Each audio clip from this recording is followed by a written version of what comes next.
যৌথ বাহিনীর অভিযানে খুলনার শীর্ষ সন্ত্রাসী চিংড়ি পলাশ গ্রেফতার।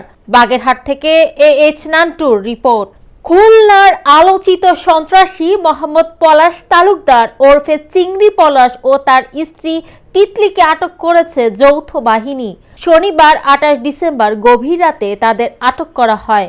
এ সময়ে তার কাছ থেকে 2টি রামদা, 2টি চাইনিজ কুড়াল ও 5টি বোমা সদৃশ ককটেল উদ্ধার করা হয়েছে। গ্রেফতার পলাশ নগরের সোনাডাঙ্গা থানার 22 নং গোবরচাকা এলাকার সুলতান তালুকদারের ছেলে। পলাশের আটকের বিষয়টি নিশ্চিত করেছেন সোনাডাঙ্গা থানার অফিসার ইনচার্জ তদন্ত হাওলাদার সানোয়ার হোসাইন মাসুম। তিনি বলেন, সন্ত্রাসী গ্রেফতারে যৌথ বাহিনী নগরে অভিযান পরিচালনা করছে।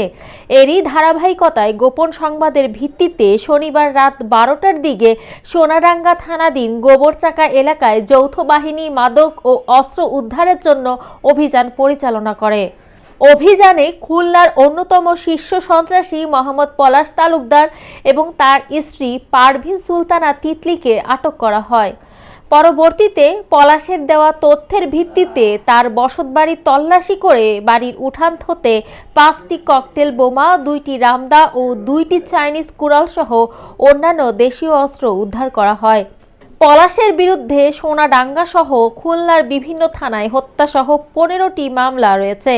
আটক হওয়ার পর তাদের সোনাডাঙ্গা থানায় হস্তান্তর করা হয়েছে।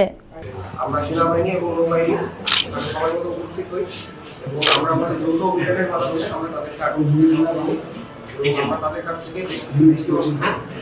বোমা তৈরি সরঞ্জামাদি আমরা উদ্ধার করি। আমরা আশা করছি যে বর্তমান সরকারের নির্দেশনায় সেনাবাহিনী এবং নৌবাহিনী আমরা আমাদের কার্যক্রম মৌমিতা তন্নি, GVC TV, ঢাকা।